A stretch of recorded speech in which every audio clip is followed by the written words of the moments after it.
आप सभी का स्वागत है एडवोकेट नरेंद्र माधव ये चैनल पर। दोस्तों, real estate laws in India ये जो सीरीज़ है इसके बारे में हम जो भी सिविल लॉज है इसके अंतर्गत रेरा हो या फिर उससे रिलेटेड जो भी रियल इस्टेट के लॉज है उसके बारे में इन डिप्थ जानकारी हम ये सीरियल के माध्यम से ले रहे हैं।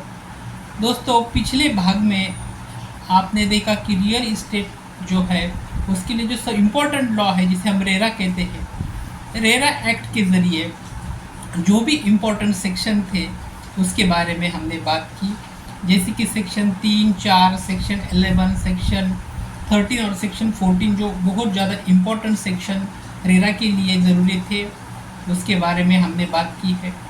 आज के पार्ट में हम इसके आगे के जो इम्पोर्टेंट सेक्शन है जिसके लिए रेरा जो लॉज है वो लॉज को बहुत ज़्यादा इम्पोर्टेंट महसूस होता है, क्योंकि यही जो सेक्शन है यही सेक्शन की वजह से रेरा एक्ट की जो भी ऑब्जेक्टिव्स है वो हासिल हो सकता है। वो जो गिने चुने इम्पोर्टेंट सेक्शन है उसके बारे में इन डिप्थ और विस्तार से हम बात करेंगे। इससे पहले आप सभी को रिक्वेस्ट है कि अभी तक आपने हमारे प्लेटफॉर्म को लाइक नहीं किया है तो लाइक करना है और सब्सक्राइब नहीं किया है तो सब्सक्राइब करना है। चलो दोस्तों, पिछले पार्ट में हमने सेक्शन 3 से लेकर सेक्शन 14 तक जो जो इम्पोर्टेंट कानून की धाराएं हैं रेरा एक्ट में उसके बारे में बात की है। आज हम बात करेंगे सेक्शन 18 के बारे में। दोस्तों, सेक्शन 18 जो है रेरा एक्ट का ये क्या बात करता है, तो सेक्शन 18 डिले इन पोजेशन के बारे में बात करता है। सबसे पहले हम इसकी बेयर रीडिंग करेंगे और बाद में सेक्शन 18 के बारे में भी हम विस्तार से बात करेंगे।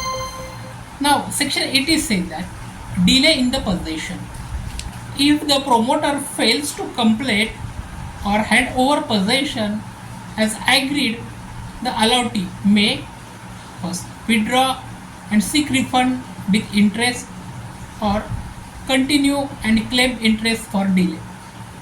देखो, अभी डिले जो है, डिले के बारे में सेक्शन 18 बात करता है। अगर प्रोमोटर जो पोजेशन देने में कामयाब नहीं हो सका और फेल हो गया कि विद इन स्टिपुलेटेड टाइम अगर बायर को, होम बायर को पोजेशन देने में अगर प्रोमोटर फेल हो जाता है तो अलॉटी के लिए क्या जो अधिकार है, होम बायर के लिए क्या कुछ अधिकार है अगर डिले इन पोजेशन होता है, तो इसके बारे में बात करते हैं। तो withdraw and six for the refund, जैसे हम कहते हैं कि अगर पोजेशन इन डिले हो तो जो भी अलॉटी है, जो भी होम बायर है उनके लिए एक तो विड्रॉ करना पड़ेगा आपको कॉस्ट, और या फिर रिफ़ंड करने की भी तरतूद या रिफ़ंड करने की भी प्रोविज़न इस एक्ट में आपको देखने को मिलेगी। इसके साथ साथ continue and claim interest for delay, अगर डिले ही कंटिन्यू हो सकता है तो उसके साथ जितने भी इंटरेस्ट लगता है वो जो कॉस्ट है उसको भी इंटरेस्ट के साथ साथ जितना भी डिले लगेगा वो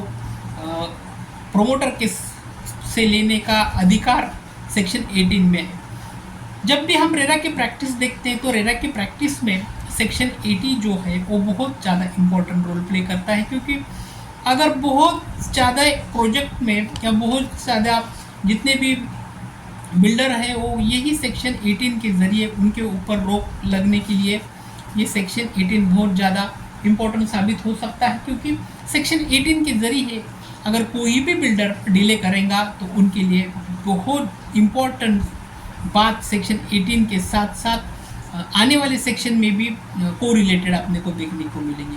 अब हम सेक्शन 19 के बारे में बात करेंगे, जो कि अलॉटीज की जो हक है उसके बारे में सेक्शन 19 बात करता है कि what is the right of the allottees in experience section 18। तो सेक्शन 18 जो है वो अलॉटीज के बारे में बात, डिले पोजेशन के बारे में बात करता है, और सेक्शन 19 जो है अलॉटीज के बारे में बात करता है।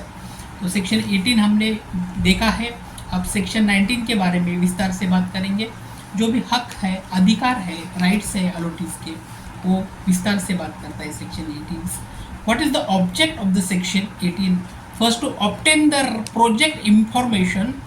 Second, claim possession, seek refund and compensation where applicable.